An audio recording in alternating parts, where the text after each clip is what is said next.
Hi everyone, welcome to my YouTube channel. My name is Brittany. I'm a Houston fine artist, and today we will be going over how to remove a varnish from your painting. The varnish I used was Liquitex Soluvar gloss varnish on this acrylic painting that I have. So this varnish that I used is an archival varnish, which can be removable if you use mineral spirits.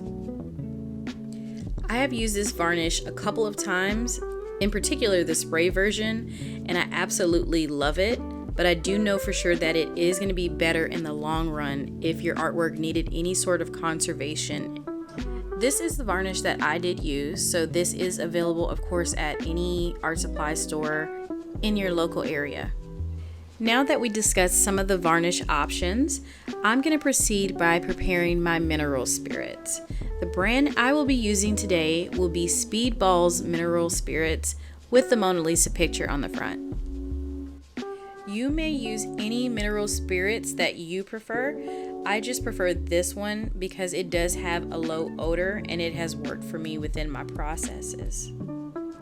Now that we've discussed our mineral spirits, I am going to use this bucket that I purchased from Home Depot just to pour a little bit of the mineral spirits within it, and then I will proceed by dipping this square.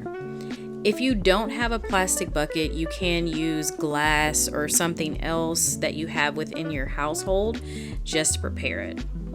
My test area, of course, is going to be where the dents are.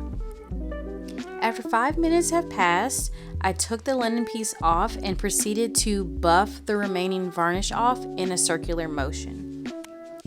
Some artists and conservators might advise against buffing the varnish off, but it felt right to me, so I just removed it in this manner because I do have to make touch-ups either way. Now I'm just going to add a little bit more of the mineral spirits across the entire surface of the painting. As you can see, I have finally reached the stage where I'm just removing the remaining mineral spirits with my lint-free cloth. During this stage, you just want to make sure that you remove all of the remaining mineral spirits off of your canvas before you continue to paint. While I buff my life away, I thought we could use this time to discuss what could have gone wrong with these dents and what caused it basically. So the paint that I used was new to me. I've never used it before. It's called Artesia. Please forgive me if I'm not saying it right, but it's spelled Arteza. I'll also have it listed below, but I did purchase their 8 acrylic premium colors. They're the metallic colors, and the reason I purchased them was because they had a lot more options when it came to the metallic colors. Typically when you go shopping, you will see silver, gold, even copper, but it's really rare to see like blues or purples, magentas, things of that nature. So I went ahead and purchased this set during Christmas. With that being said, because I have never used this paint before and I've never seen this happen, even when I have hit my paintings into things, the paint could be a delicate paint, or it could be down to the formula that they use, which made it more prone to denting, even though it did of course hit something. Or it could have even been my ground surface, meaning my gesso. I could have had an old gesso or just a really not good gesso. Third option, even, the paint could have even reacted to some of the other paint that I used.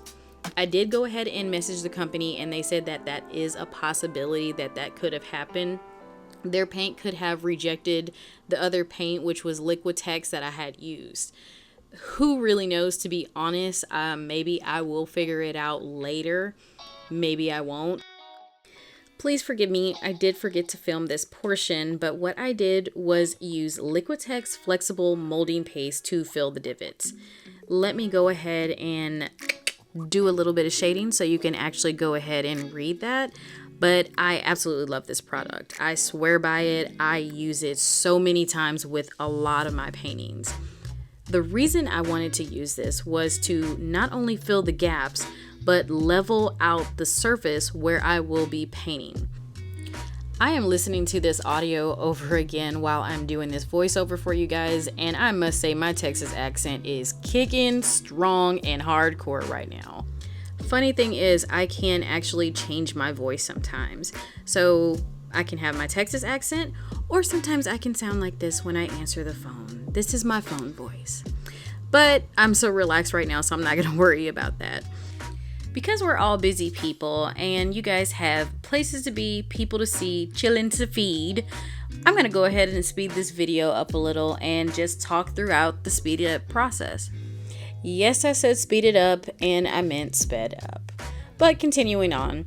So I'm going to go ahead and proceed with painting in over the areas that I filled up. I'm going to continue on with silver because remember we are using metallic paints for this. It's always a good rule of thumb after you finish your painting just to check your painting application. That's what I was just doing in the clip. After I coated the painting with silver, I'm going to go ahead and go in with Artsy's sparkly paint. I don't know if this is still available. I had gotten it on clearance some time ago through Joann's. It's a little bit caked up, but I absolutely love the pigments in this paint. If you can find it, I would definitely just try it out because you get so much metallic color with using these materials. It will take me some time to blend in this material just to make sure where I had put the initial color isn't so sparse, but it does work out over time. Just continue watching the video and you'll see how I go ahead and blend out what I just applied. While I'm thinking about it, what is you guys' favorite planet that you have? Comment below your favorite planet. I switch every now and then. I have so many that I like. Oh, and look, yay, I'm blending out the colors right now and doing some masking and coloring over them. So the color I'm using next is going to be a deep blue.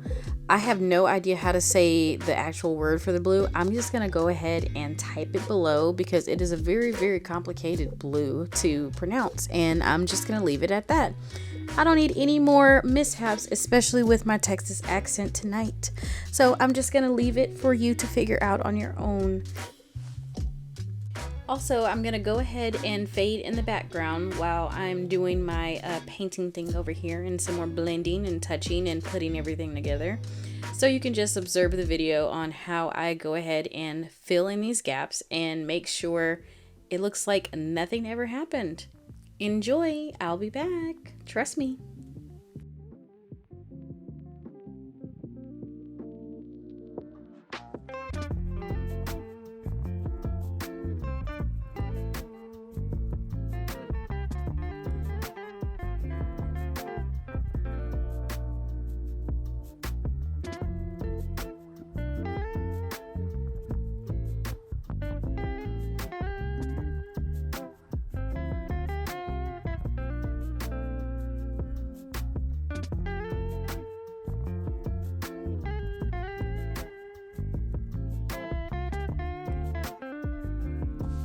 Told you I would be back. Oh, and look, there's that complicated blue that I don't know how to pronounce. I told you I would have it. I told you I was gonna go ahead and type it, but I guess I did one better and actually added it in the video for you guys.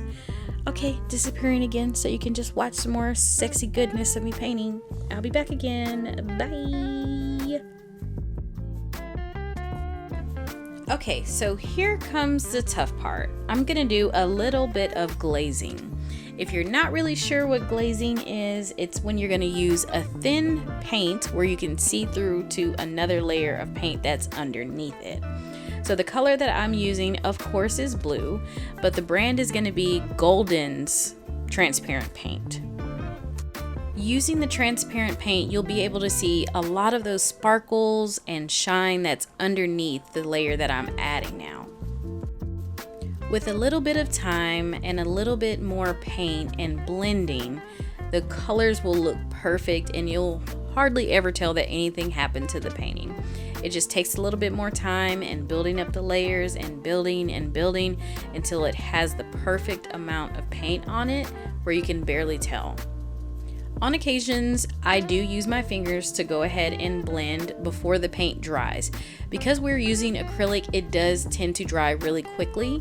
Now there are different brands that you can use where it'll slow the drying time, or you can have a medium that will do the same. However, I'm a little lazy and I did not do that. I just wanted to go ahead and get the blending done and keep moving forward, especially because I don't want to have another mishap and not know how that new medium will react to this paint that I'm already using and have had difficulties with. In this stage, I'm using more of a push and pull effect where I'm using different colors to blend out what I have, like I said before, it was drying. So I'm going in with the lighter blue and making more of a mid-tone blue to blend it, and then adding in some of the darker tones within it as well too. Is watching this making anyone else think of Dory? Just keep blending, just keep blending, just keep blending, blending, blending. Yes, blending our hearts away. So, as you can see, the finished product looks like nothing ever happened. Go ahead and use these tips if you need to within any of your other paintings. Hopefully you found something valuable out of this video, and look for my other videos I'll be having soon. I do plan on having how to write an artist statement coming up, so make sure you subscribe to see that.